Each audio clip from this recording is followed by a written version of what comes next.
Monsieur le sénateur, bonjour. Merci et bonjour à toutes et à tous. Alors, vous savez que on parle beaucoup de vous. Comment vous êtes intéressé à ce sujet des produits phytosanitaires de synthèse? Pourquoi vous avez eu l'idée d'écrire cette loi en 2014?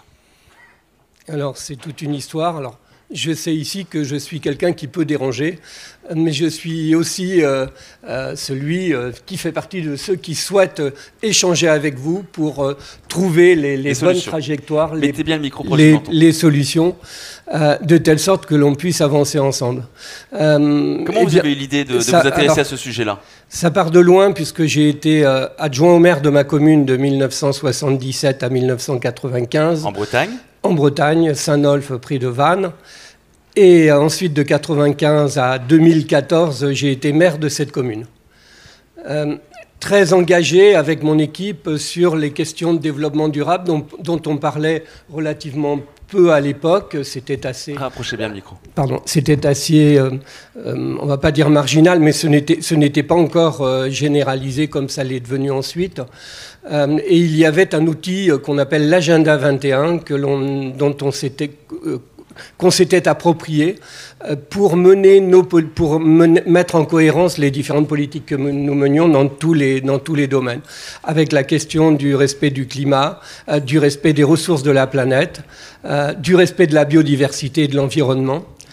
Et donc l'Agenda 21, c'est un travail collaboratif. La collectivité s'engage à travailler en lien avec des représentants de la population volontaires pour essayer d'avancer ensemble vers des acceptations qui ne sont pas évidentes au départ. Et la première grande décision du conseil municipal dans le cadre de l'Agenda 21, ça a été de décider, évidemment après beaucoup de concertation, de se passer de pesticides sur les espaces publics de la commune. Je rappelle, il faut préciser quand même qu'à l'époque, vous étiez encarté chez les Verts. Alors, je me suis encarté après, en 2008, mais j'étais écologiste, parce que je l'assume, mais non encarté jusqu'en 2008. Et donc, pourquoi cette décision? J'avais été sensibilisé à l'impact négatif des pesticides sur la santé humaine et sur l'environnement en général, et convaincu, avec d'autres communes, qu'il était possible de trouver des alternatives et de s'en passer. Voilà, donc on a mené un certain nombre d'autres politiques en ce sens-là. En 2008, j'ai été réélu maire de Saint-Nolff, avec je me rendais compte des limites qu'il y avait au niveau législatif pour avancer plus loin. Et alors que je n'avais pas de projet de carrière, en 2011, j'ai pris le risque d'être candidat au sénatorial. Et en septembre 2011, j'ai été élu sénateur du Morbihan. En tant que sénateur, je découvrais beaucoup de choses dans le monde politique émanant du terrain. Donc je découvrais. Et une des premières révélations, quelque part, que j'ai eues, c'est la qualité des missions parlementaires d'information. Et un petit peu après que j'ai été élu, une mission d'information sur les pesticides et leur impact sur la santé humaine et sur l'environnement a été mise en place. Les missions d'information sont pluripolitiques, donc tous les groupes politiques assistent à ces missions. Et pendant 6 mois, on auditionne tous les acteurs de terrain, mais du monde médical, du monde scientifique, du monde professionnel, de l'économie, tous les acteurs qui sont concernés par ce sujet. Pour moi, il m'a été confirmé, j'ai appris beaucoup de choses au niveau de la santé humaine dans le cadre de cette audition. Et d'une part dans le cadre de la santé humaine et d'autre part dans le cadre de la biodiversité et l'environnement, l'impact sur la qualité de l'eau, mais aussi l'impact sur l'ensemble de l'environnement et en particulier les pollinisateurs dont on parle beaucoup maintenant. On sait que la biodiversité est en situation d'effondrement, n'ayons pas peur des mots, il faut regarder les choses en face. Et donc, suite à cette mission, une mission est conclue par un rapport avec un certain nombre de recommandations, lesquelles recommandations avaient été votées à l'unanimité de tous les représentants de partis politiques de l'hémicycle. Donc il y a un éveil des consciences sur le plan écologique. Voilà. Alors, comme j'avais déjà une première expérience moi-même en tant que maire, j'ai annoncé que j'allais faire une proposition sans parler de l'usage agricole, parce qu'il y avait des enjeux économiques que l'on connaît encore, et donc dans le monde agricole, c'est extrêmement difficile de faire bouger les choses. Par contre, après réflexion, je m'étais dit, aussi en termes de stratégie, ces produits étant nocifs pour la santé et pour l'environnement, les endroits où on pouvait s'en passer, on pouvait faire une proposition, essayer de trouver une majorité là-dessus. Donc ça a été article 1 sur les espaces publics de l'ensemble des communes et des villes, et article 2 dans les jardins domestiques, pour avoir travaillé avec des syndicats et organisations de jardinage biologique. Beaucoup démontraient déjà qu'on pouvait produire les légumes, les fruits d'une manière biologique et donc sans utilisation de pesticides chimiques. J'étais naïf et on me dit c'est bien ta proposition de loi, mais faire passer ça ici au Sénat, c'est un peu de l'utopie. Et je m'étais dit on a les uns et les autres entendu les conclusions du rapport, approuvées d'ailleurs. Et donc je me dis on devrait pouvoir trouver une majorité. Donc ça a duré 1 an de travail, de nouvelles auditions des différents utilisateurs. Et puis de discussions avec les groupes politiques pour trouver une majorité. Et au final, on a pu trouver une majorité avec des exceptions. La question des cimetières était majeure. Nos cimetières qui étaient, je peux presque parler au passé, extrêmement minéraux, dans notre culture, étaient minéraux, contrairement aux pays nordiques où ils sont extrêmement végétaux. Et pour avoir vécu en 2009 une problématique sur le cimetière où les employés communaux étaient en congé, il y a eu un décès et les herbes indésirables ont envahi le cimetière. Enfin, envahi, c'est un grand mot.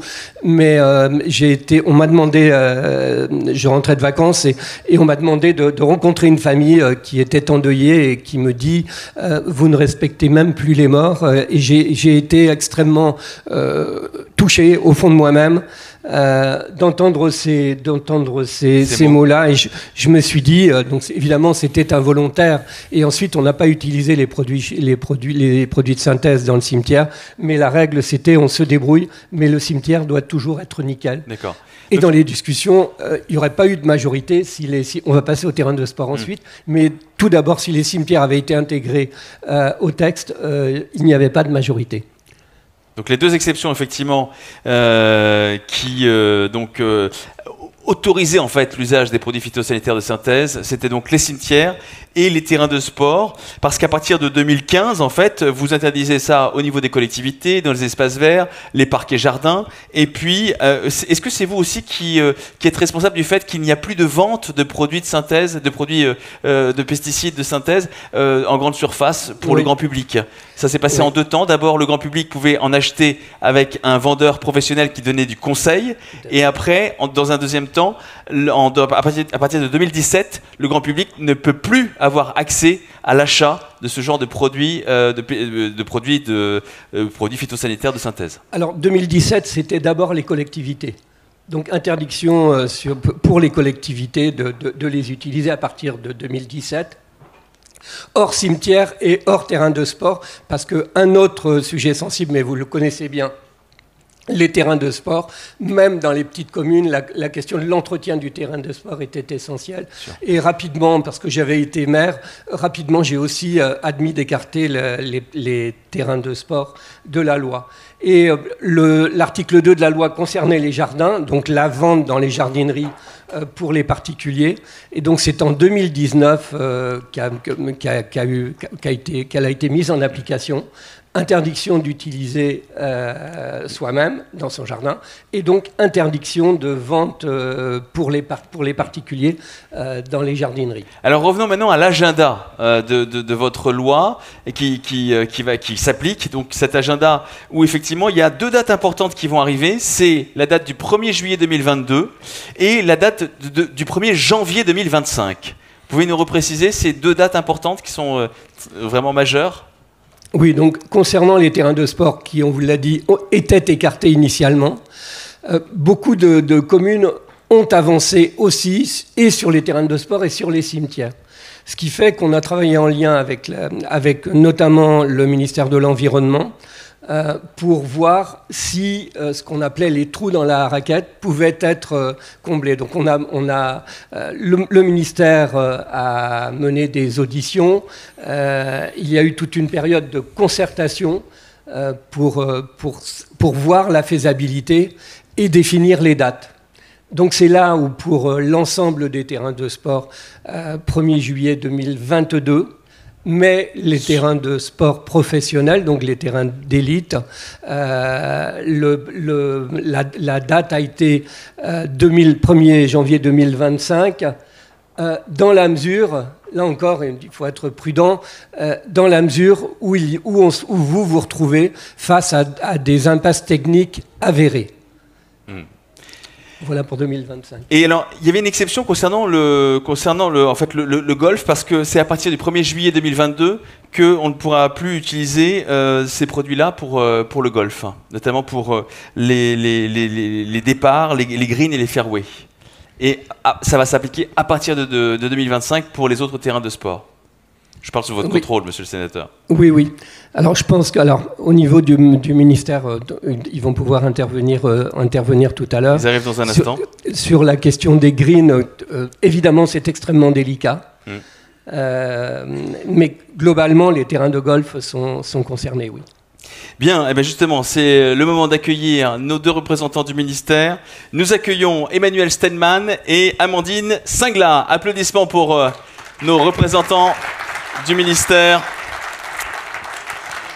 Donc Amandine Singla qui fait partie du ministère des Sports et Emmanuel Steinmann qui lui représente le ministère de la Transition écologique. Bonjour messieurs, dames, bienvenue, installez-vous.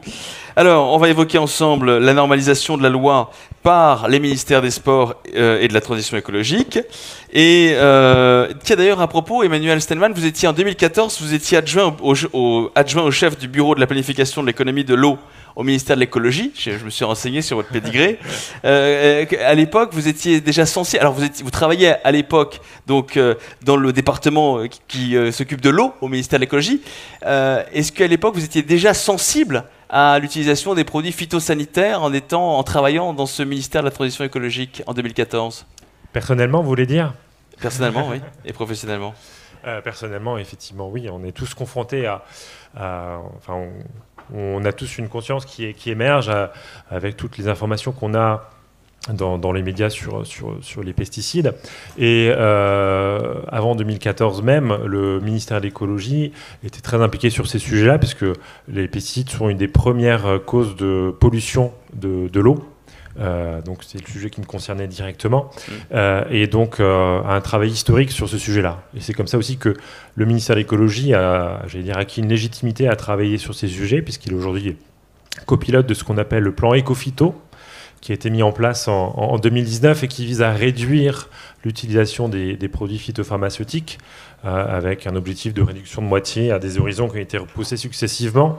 Monsieur le sénateur a précisé à quel point c'était difficile sur les zones agricoles, mais le ministère de l'écologie porte, lui, plus spécifiquement le volet non agricole, qu'on a appelé plus poétiquement les jeux-vie pour jardins, espaces végétalisés et les infrastructures.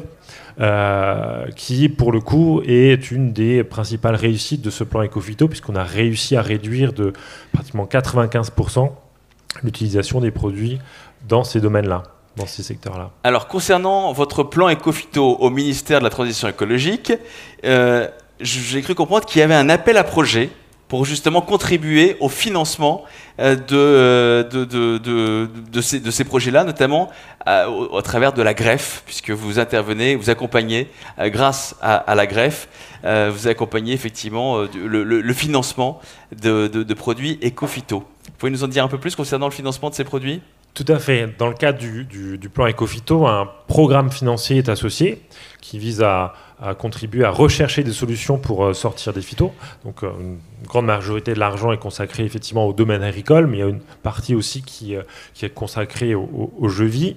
Et donc tous les ans ou presque, on lance des appels à projets sur des thématiques spécifiques. Et le volet jeux vie en fait partie depuis plusieurs années pour financer des projets de recherche d'alternatives. Et dans ce cadre-là, effectivement, on a été amené à financer, à accompagner plusieurs projets portés par la greffe pour pour développer et tester des solutions de biocontrôle. Donc c'est les produits naturels les moins dangereux qui restent autorisés dans tous ces espaces-là. On reparlera bien sûr des solutions de biocontrôle cet après-midi avec monsieur Rémi Dorbeau qui est parmi nous également. Rappelez-nous ce que c'est que Jevie pour qu'on soit tous bien d'accord. C'est l'acronyme pour jardin, espace végétalisé et infrastructure. C'était pour éviter de parler systématiquement de zones non agricoles, qui est plutôt une connotation plutôt négative. Ouais. Ok, très bien. Merci en tout cas pour cette précision. Bien, alors justement, je crois qu'il y a un partenariat entre vos deux ministères. On travaille de façon interministérielle avec notamment le ministère des Sports. Donc Amandine Singla, vous êtes là pour représenter votre ministère. Expliquez-nous comment vous avez travaillé et comment vous, concrètement, au sein du ministère des Sports et avec les fédérations sportives, comment vous appliquez la loi Labbé ? Bonjour, déjà, merci pour l'invitation. Je pense que ça nous fait plaisir de venir parler de ces sujets, de le faire en interministériel, parce que c'est vrai qu'on est d'abord sur quelque chose qui est mené par nos collègues du ministère de la Transition écologique ou même de l'Agriculture. Donc du coup, on vient sport parce que ça s'applique finalement sur nos espaces de jeu.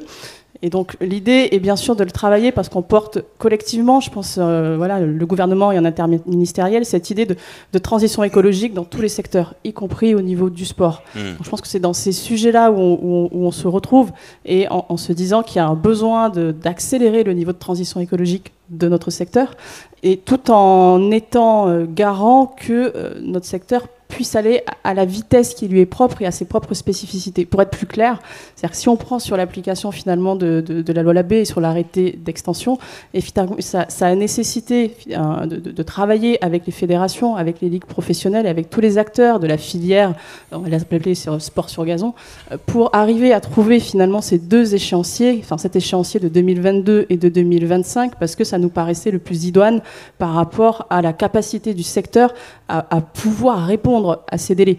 L'idée, c'est de trouver quelque chose qui soit assez challengeant pour qu'on puisse finalement être dans cette transition et se dire que dans 10 ans, 15 ans ou 20 ans, on pourra toujours faire du foot sur du terrain engazonné et on sera toujours en capacité de le faire, mais aussi en acceptant qu'aujourd'hui, il y a peut-être des impasses, il y a peut-être des choses qu'on ne sait pas toujours faire et qu'il faut un peu de temps, un peu de recherche et travailler en collaboration pour pouvoir collectivement trouver les solutions. Je pense que c'est ça qui a guidé, enfin je laisserai Emmanuel compléter, mais c'est ça qui a guidé un peu notre action, c'était de trouver quelque chose qui soit challengeant en termes de délai, mais surtout qu'on soit garant d'un maintien et d'une qualité de la pelouse qui est quand même, c'est pas un espace vert traditionnel, on est sur quelque chose qui est très technique, il y a un besoin d'une qualité, notamment à haut niveau, et il y a besoin qu'elle soit maintenue. On a des compétitions qui sont là tous les week-ends, certaines très internationales, et en fait même dans le découpage, on n'a pas voulu séparer sport amateur et sport professionnel. On parle d'ailleurs dans l'arrêté plutôt de zones de jeu, ou en tout cas de typologie de terrain, où on a mis une délimitation qui est juste finalement une question de sécurité et d'accès au terrain. On n'a pas dissocié, et c'était fait exprès, de se dire qu'à un moment donné, on ne peut pas dire au sport amateur, vous aujourd'hui c'est zéro phyto, les pros c'est plus tard, c'est pas toujours acceptable. Donc l'idée a été là aussi de travailler avec les collectivités, parce que je pense qu'il ne faut pas les oublier. Dans notre secteur, c'est quand même elles qui sont en très très très grande majorité propriétaires de nos infrastructures. Et dans le groupe de travail qui continue et qui perdure, on a bien les collectivités, les représentants finalement des fédérations Ligue Pro, les deux ministères. Et puis voilà, ça peut s'ouvrir à un moment donné à d'autres acteurs comme voilà, certaines ONG. Et c'est tous ensemble dans cette idée de construire une trajectoire de sortie des produits phyto, voilà, qui vient en complément finalement de l'accord cadre pour ne pas se retrouver en 2025 en se disant collectivement, quand il faudra faire le bilan et se dire où on en est où, se dire voilà, qu'on puisse se dire oui, on a fait des choses et oui, on a mis en place des choses sur de la recherche, sur de la formation ou sur d'autres sujets. Et c'est nouveau, l'idée de travailler à deux ministères, c'est une dynamique nouvelle qui n'existait pas sous d'autres mandats? J'ai dit, on a l'habitude de travailler entre plusieurs ministères. On travaille au quotidien, nous, avec le ministère de l'Agriculture. Et sur des sujets comme ça, il était évident qu'on allait travailler du côté du ministère de l'Écologie avec le ministère des Sports. Donc ça j'allais dire, ça s'est fait naturellement. Et pour compléter les propos d'Amandine, moi, je voudrais aussi saluer les acteurs du sport qui sont venus déjà fédérés au départ et ont été capables de nous expliquer, de nous montrer leur motivation, parce qu'on les a sentis engagés et volontaires pour sortir des pesticides. C'est une démarche qui portait déjà et dont du coup ils ont senti aussi qu'il y avait une demande sociétale et du gouvernement pour aller plus loin, et d'où l'idée de challenger un petit peu et puis de trouver le bon curseur. Donc on a pris pas mal de temps pour essayer de trouver le bon curseur. Ça nous a pris quelques temps de discussion pour bien se comprendre, pour bien comprendre les contraintes, j'allais dire, des uns et des autres, puisque effectivement gérer des pelouses sportives, c'est pas comme gérer sa pelouse ou la pelouse d'un parc d'agrément. Il y a beaucoup plus de contraintes qui s'appliquent et des exigences pour la qualité du sport, la sécurité des joueurs ou des animaux sur les hippodromes. Donc je voulais saluer le travail très constructif qu'on a mené avec vos représentants. Alors, concrètement, au ministère de la Transition écologique, vous faites régulièrement des appels à projets pour inciter et accompagner la recherche. C'est ce que vous faites avec notamment l'Institut Écoumène de la Greffe. Et puis, vous avez aussi un programme d'accompagnement pour, j'ai envie de dire, former les gens et partager les bonnes pratiques.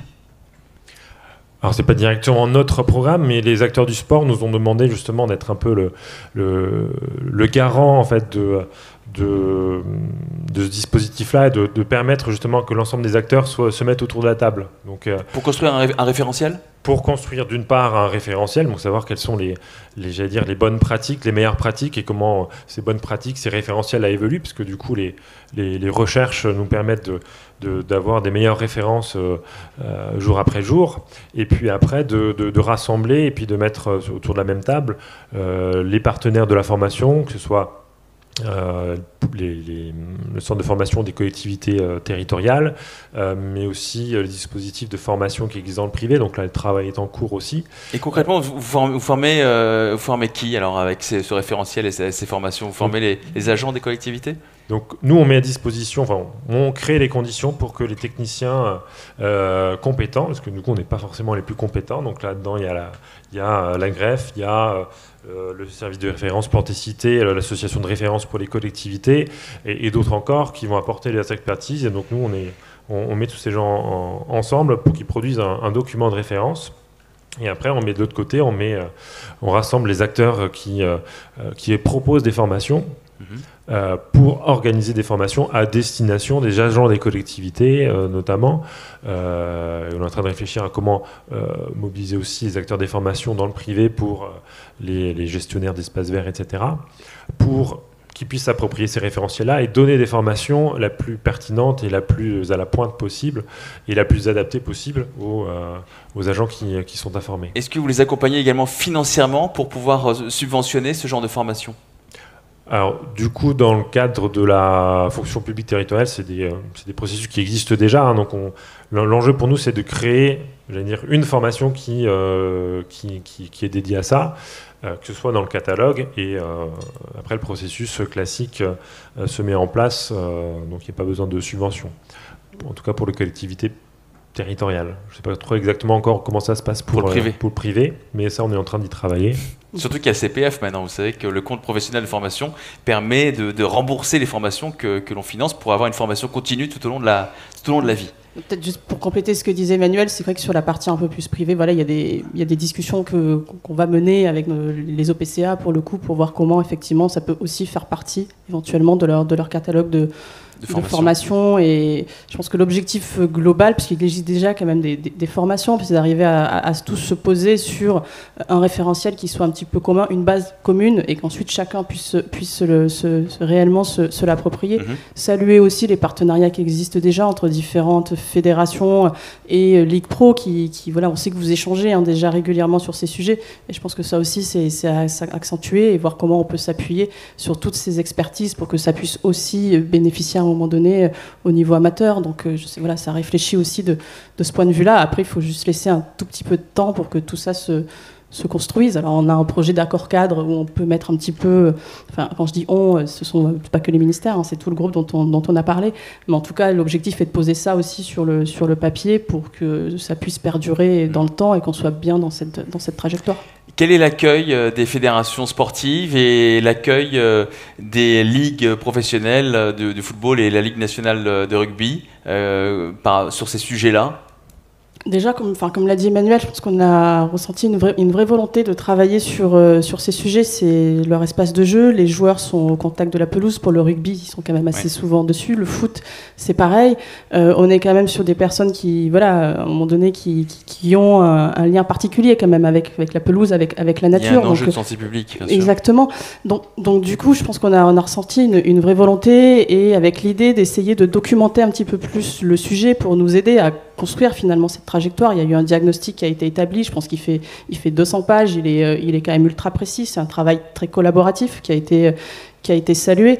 Donc voilà, je pense que sur le fond, voilà, il y a eu un bon accueil de travailler sur le sujet, et ça s'est accentué sur cette idée de co-construire une trajectoire. Je pense que ça aurait été vécu de manière plus abrupte si on n'avait pas eu tous les temps de concertation. Emmanuel avait dit que ça avait pris quelques heures. Je pense qu'on a dû faire entre 15 et 20 réunions sur 1 an et demi, quoi. Donc du coup, ça veut dire qu'il y a eu du temps passé pour écouter, pour comprendre, et finalement qu'on partage tous et le fond et la trajectoire. Aujourd'hui, il nous reste à définir un peu plus les modalités de moyens sur la formation et la recherche. Monsieur le sénateur, quand vous avez pensé à créer cette loi, bien sûr qu'il y avait un enjeu écologique pour préserver la nature, la biodiversité, vous nous l'avez très bien dit.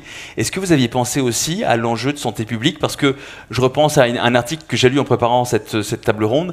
On avait retrouvé du glyphosate dans les urines d'un enfant de 5 ans qui jouait dans les parcs et jardins.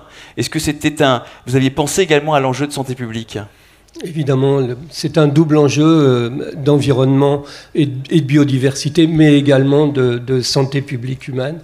Dans le cadre des auditions que nous avions faites, nous avons auditionné des cancérologues, généticiens, de vrais spécialistes du sujet qui nous démontraient l'impact direct des molécules de pesticides sur la santé. Donc évidemment, la santé est mise en avant. Et lorsque l'on parle terrain de sport, notamment les gamins qui sont très près du sol, donc évidemment, ça a contribué à... En tant que sénateur, vous êtes forcément l'objet de pression, de lobbyistes qui viennent vous voir, qui viennent vous solliciter. Est-ce qu'à l'époque, en 2014, puisque vous commenciez à réfléchir à ça en 2013-2014, est-ce que vous avez fait l'objet de pression particulière de la part de firmes ? Non, très clairement, aucune firme ne s'est approchée de moi pour s'opposer. Je crois que beaucoup n'y croyaient pas, peut-être il y avait ça également. Et dans la mesure où on ne touchait pas au monde agricole, les enjeux, parce qu'on sait que dans le monde agricole, les enjeux sont forts, et il y a un pressing économique fort, on se doit de le dire. Là, je ne peux pas dire que...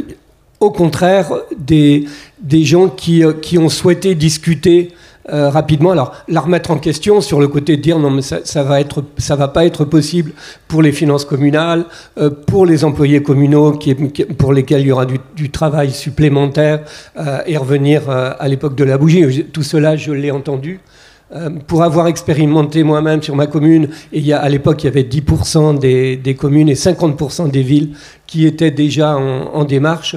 Donc on s'appuyait aussi sur du déjà en route, si vous voulez.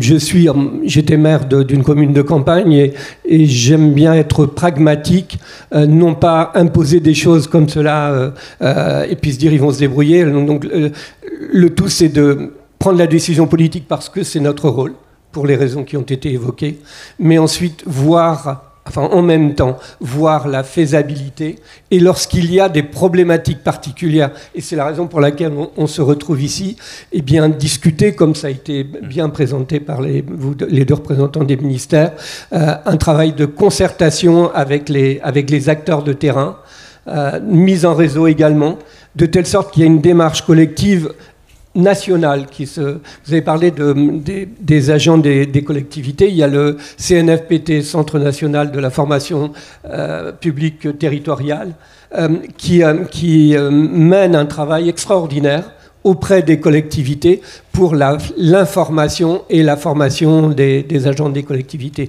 Il y avait une session à Rennes il y a un mois, j'étais présent et vous y étiez également, et on voit tout le travail qui est mené, passer le stade où la grande majorité des personnes ont dit c'est nécessaire, il faut qu'on y aille nous aussi, et passer ce stade-là, eh bien, il y a une dynamique collective qui se met en place.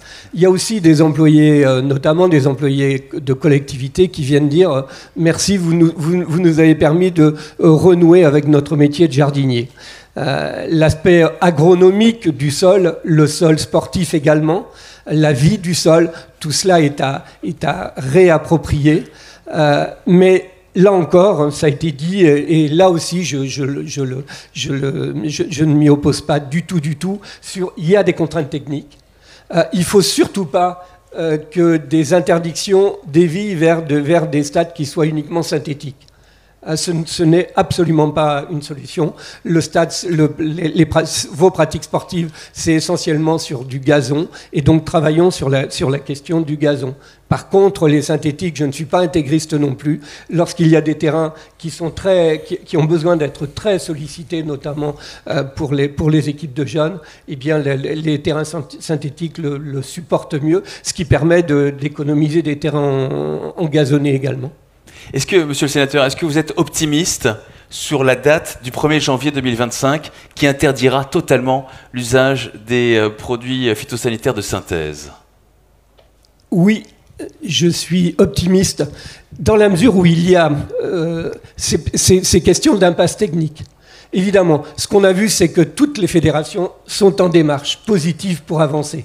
On ne va pas les accuser de dire on aura des dérogations et donc on n'avance pas. Il y a un vrai travail qui est mené. Je tiens à saluer ce travail en lien avec les ministères pour avancer justement. Est-ce qu'on pourrait imaginer qu'on puisse à nouveau reporter un petit peu la loi de quelques années si jamais on n'avait pas les solutions pour remplacer ces produits de synthèse chimique ? En tant que politique, au sens noble de la politique, parce que je ne suis pas là pour faire de la politique politicienne, dire aujourd'hui que si ça coince, on va reporter, la réponse pour ma part est non. Par contre, parce qu'il y a toujours ces questions de dérogation pour impasse technique. Je crois qu'il faut se le dire, 2025, c'est une date qui est inscrite. Et dans la mesure où il y a ces dérogations, on doit pouvoir avancer et avancer à grands pas. Alors, on peut rentrer dans le détail des dérogations, justement ? Oui, la dérogation, c'est là où on constaterait les impasses. Mais du coup, l'idée, on en a déjà identifié ? Oui, mais du coup, c'est 2025. Et l'idée, c'est pas d'attendre. On se dit au revoir tout à l'heure et puis on se reverra en 2025 et constater ce qui se passe, qu'il y a encore des impasses. Ce qu'on a prévu, c'est justement un travail continu avec l'ensemble des fédérations sportives, l'ensemble des acteurs qui sont autour de la table pour identifier celles qui sont là aujourd'hui. Comment on progresse par exemple, quel type de dérogation donnez-nous des exemples sur les dérogations précises. Non, aujourd'hui, il n'y a pas de dérogation. Mais aujourd'hui, aussi, il y a des impasses. Les impasses, acteurs savent nous dire que aujourd'hui, si on me privais complètement de produits phytosanitaires de synthèse, je ne saurais plus faire ceci ou cela. Je ne suis pas technicien, je ne suis pas spécialiste du sujet. Est-ce qu'on a des exemples d'impasse aujourd'hui en 2021? Les spécialistes de la greffe, etc., seront plus On capables de moi de les exposer. Je ne voudrais pas raconter. Monsieur le sénateur, vous avez des exemples d'impasse aujourd'hui où effectivement on n'a pas la solution si on devait remplacer totalement ces produits de synthèse, on n'a pas de solution? Oui, pour certaines maladies, donc il m'a été remonté qu'il n'y avait pas de réponse autre que le traitement. Vous pensez quoi, de l'ARSPOT Pardon? Ou à quelle maladie, par exemple? Alors, ils vous le diront. Ouais. Oui. Voilà, j'étais documenté quand même, vous avez vu. Ouais. Je suis là pour plaider votre cause, hein, les amis. Alors, très bien. J'ai vu que vous aviez pris des notes tout à l'heure sur les apports de nos 2 représentants ministériels. Qu'est-ce que vous souhaitiez apporter sur leur témoignage? J'ai vu que vous aviez noté plein de choses, monsieur le sénateur. Excusez-moi, je ne voudrais pas... À moins que ce soit la liste des courses pour demain, je ne sais pas. Non, c'est... J'ai noté les questions d'appel à projet notamment. Donc le travail qui est mené par les ministères. Donc ça fait partie des choses que je vais me rapprocher d'eux pour réfléchir et travailler là-dessus. Inciter aussi par rapport aux porteurs de projets pour que véritablement il y ait corrélation entre les deux. Très bien. On est bon pour vous, Emmanuel? Amandine, c'est bon pour vous? Je pense qu'on a fait un point complet au niveau juridique, au niveau légal. Applaudissements pour les représentants ministériels et pour monsieur le sénateur. Merci à vous. Bravo. Eh bien, je propose que l'on enchaîne avec d'autres intervenants qui nous rejoignent maintenant et que je vais appeler sur scène. Merci, applaudissements pour Emmanuel Steinmann, Amandine Singla et monsieur le sénateur Joël Labbé. Merci beaucoup.